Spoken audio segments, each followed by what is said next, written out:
नक्सलियों के गढ़ में गृह मंत्री और डिप्टी सीएम पहुंचे हैं और बैठे कहां हैं? गढ़ छोड़ दीजिए, जहां पहुंचे हैं उसको आज बताना बहुत जरूरी है। ये सामान्य बात नहीं है।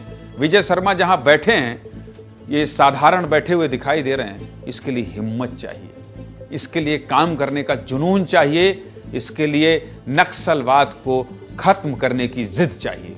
और आज विजय शर्मा ने वो कर दिखाया है।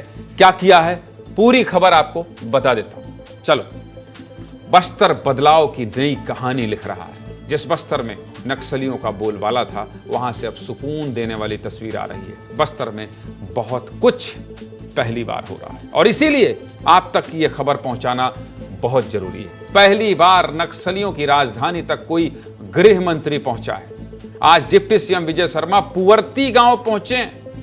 पुवर्ती गांव कुछ महीने पहले तक नक्सलियों की राजधानी माना जाता था। भाई साहब, ये देश के सबसे खूंखार नक्सली हिडमा का गांव है।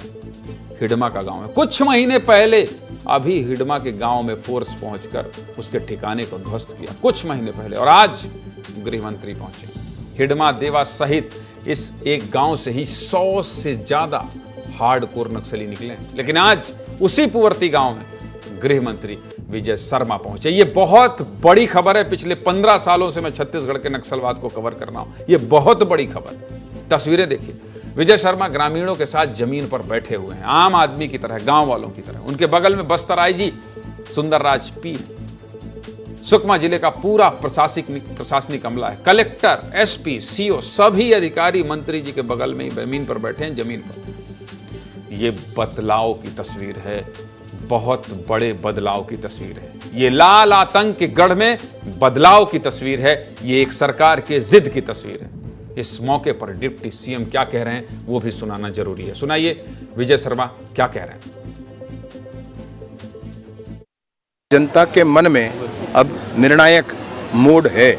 जनता ये चाहती है, मुझे स्पष्ट दिखता है, आपको भी दिखता ही होगा कि जनता अब ये चाहती है कि भाई निर्णय हो जाए। ऐसा जनता चाहती है। किसी बच्चे को, स्कूल के बच्चे को मार देना, मतलब ये क्या है भाई? इसमें कौन सा क्या आंदोलन है? क्या है स्कूल के बच्चे को मार देना? कहीं आईडी प्लांट कर देना, ना वो आईडी ना किसी सुरक्षा बल को पहचानता है, ना गांव वाले को पहचानता है, ना जानवर को पहचानता है, यहाँ तक मैंने नक्सलियों को भी नहीं पहचानता। तो ऐसे आईडी प्लांट कर देने का भी अर्थ नहीं है। सबको विनम्रता से मेरा आग्रह है, वापस मुख्य धारा में आना चाहिए।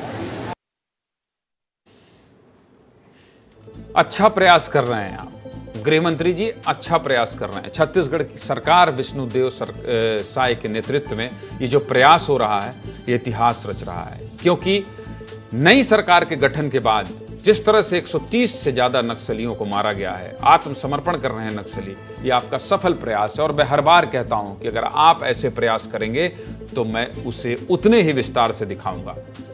रवि, ये कितनी बड़ी बात है, ये कितनी बड़ी बात है, क्योंकि हम आप हमेशा बस्तर जाते रहे हैं रवि, और इसको बहुत करीब से देखते रहे हैं। बस्तर के अंदरूनी इलाकों को देखते समझते आए हैं।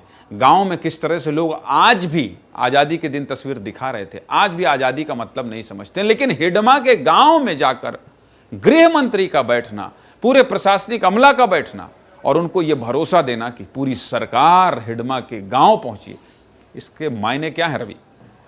ज्ञानंद जी, इस तस्वीर के मायने ये है कि जब मैं बस्तर जाता था तो मेरे घर वाले, मेरी मम्मी बोलती थी कि बेटा ध्यान रखना, नक्सल गढ़ है। लेकिन अब ये परसेप्शन बदल जाएगा, क्योंकि बस्तर में गृह मंत्री खुद उस गांव पहुंच रहे हैं जो सबसे खतरनाक नक्सली हिडमा के गांव की तस्वीर है। वहां बैठ के गांव वालों से बात कर रहे हैं। वहां तक पहुंचना सबसे बड़ी चुनौती रहती थी।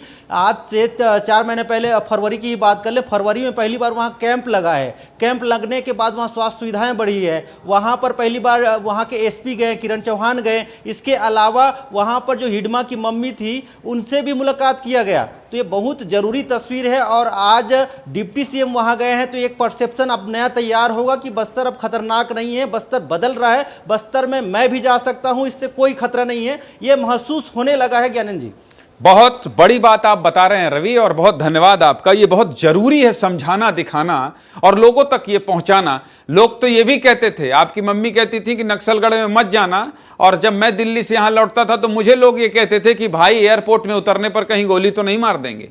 लेकिन ये बहुत बड़ी बात है। बहुत शुक्रिया रवि आपका